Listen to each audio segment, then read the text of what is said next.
Het is nu officieel. Eet geen vis uit de Westerschelde. Veel zeeën willen nu doorpakken en alle inwoners onderzoeken op PFAS. Het is niet de vraag of het moet gebeuren. Het is meer de eis van ons. Het moet gebeuren en het moet snel gebeuren. En verder in deze uitzending. Misschien toch geen nieuwe skatebaan? En de strijd tegen de muskusrat.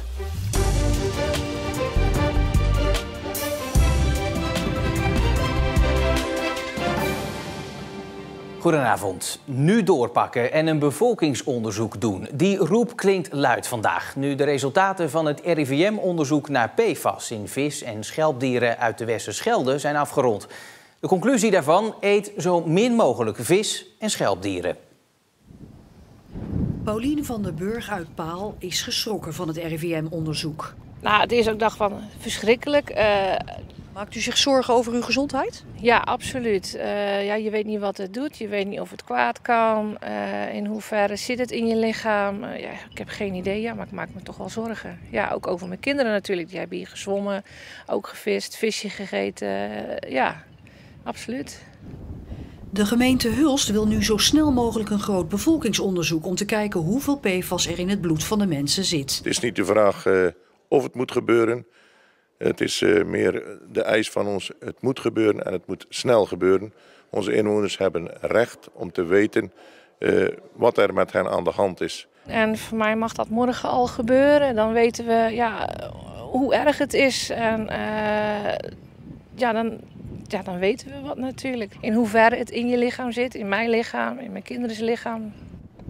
Ook de provincie Zeeland wil actie na het RIVM-onderzoek. En wij hebben hier echt een stap naar voren gezet om dit onderzoek te faciliteren, de uitslag ervan te krijgen, zodat die andere overheden daar wat mee kunnen. En ik hoop dat ze daar ook in snelheid wat mee gaan doen. Ik praat erover verder met collega Ariane Laforte. Dat zijn strijdbare geluiden van alle kanten. Ja, ik denk dat veel Zeeuwen toch vandaag wel enorm geschrokken zijn. Zich realiseren dat ze natuurlijk zelf ook, ik bijvoorbeeld zelf ook, al die jaren in de Westerschelde hebben gezwommen. Vis, schaaldieren, zeegroenten uit die schelde hebben gegeten. Ja, toch ook emotionele reacties. Wat doet dat met je gezondheid? Maar bijvoorbeeld ook, we hoorden vandaag de beroepsvisserij. Die bekijkt het van de andere kant. Die zegt, het is toch een beetje halve bak. Het advies om geen vis meer te eten uit de Westerschelde. Als het echt zo slecht is, verbied het dan gewoon. Kunnen we ook praten over een fatsoenlijke compensatie voor onze visserijsector. Maar toch wat je heel veel hoort is die roep om dat bevolkingsonderzoek.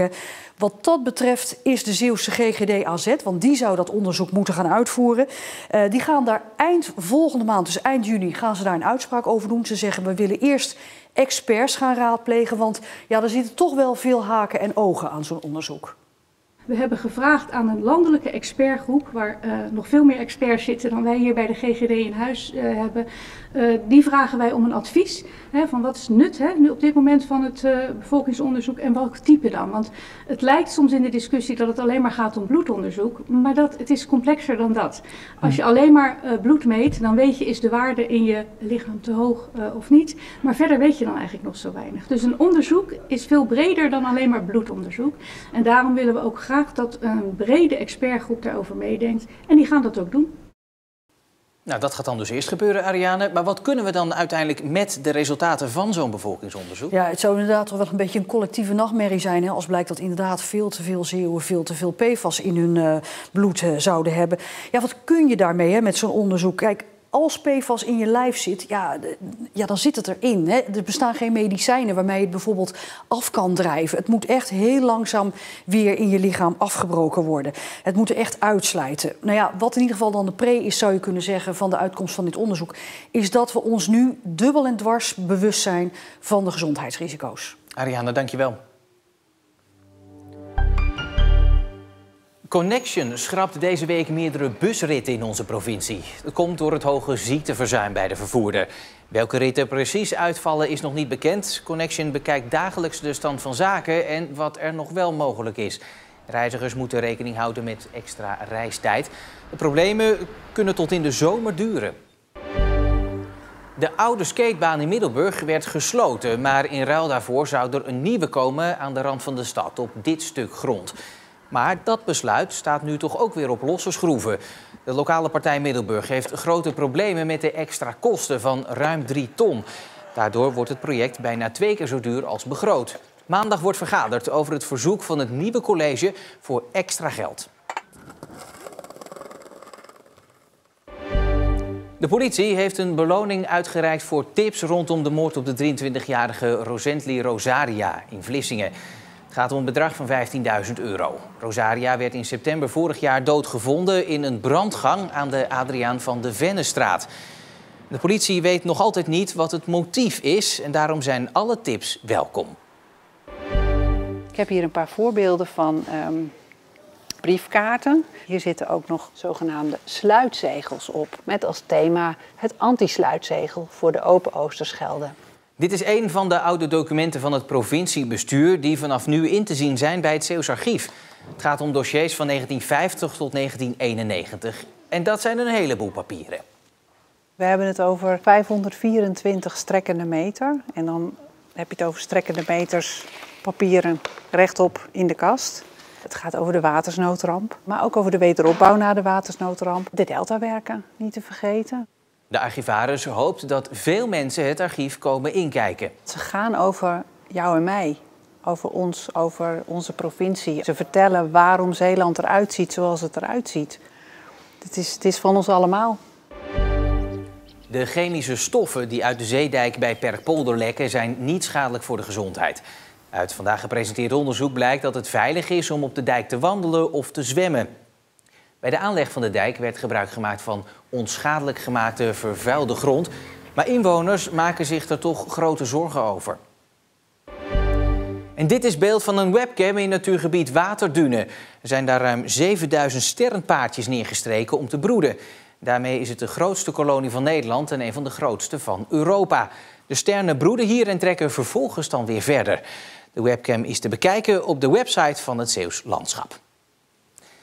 Waterschap Scheldestromen die trekt ten strijde tegen de muskusrat. De populatie in Zeeland is na een daling de laatste jaren weer aan het stijgen.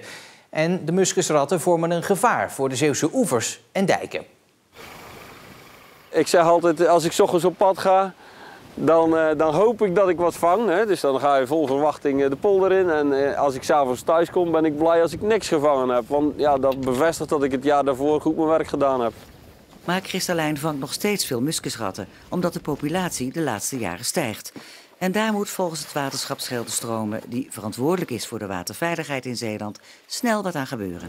Het waterschap wil dat omdat de muskusrat een exotisch, een uitheemse soort, die voor heel veel schade zorgt in het gebied.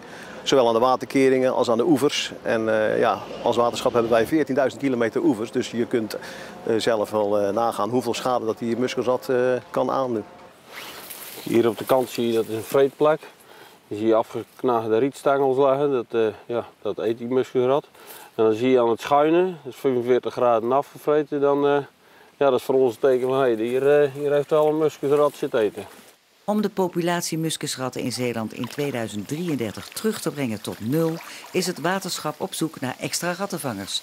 Op dit moment hebben we 15 muskusrattenbestrijders en we gaan dus naar 20. Dus dat wil zeggen dat we op een zeer korte termijn 5 extra FTE aan gaan nemen om te zorgen dat we de muskusrat kunnen bestrijden. Zodat er dus weer hopelijk in 2033 een nulsituatie gaat ontstaan.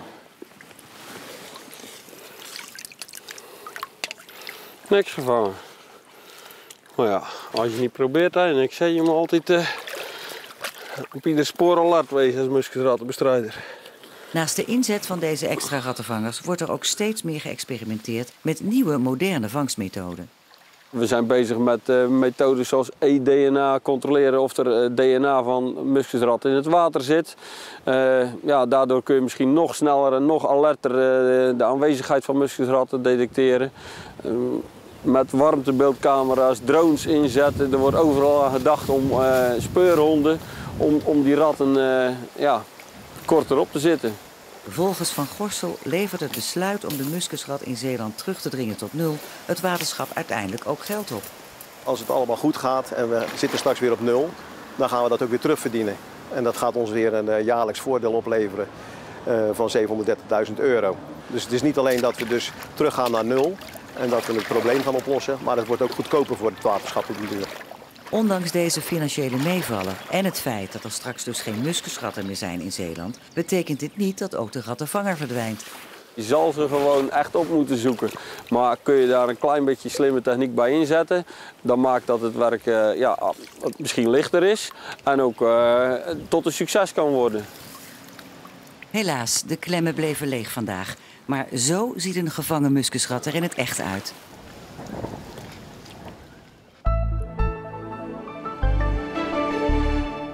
Het begon eigenlijk alleraardigst met zon en blauwe luchten, maar daarna nam de wind snel toe en werd het guur en grijs. Morgen dan is het Hemelvaartsdag en dan kan in de vroege uren een kleine bui vallen. Verder is het droog en zijn er flinke opklaringen met stapelwolken. Maar ja, wat voor weer het ook is, eigenlijk moet je gewoon binnen blijven en kijken naar de Zeeuwse Top 40 vanaf 8 uur op radio en televisie. En voor nu wens ik u nog een hele fijne woensdagavond.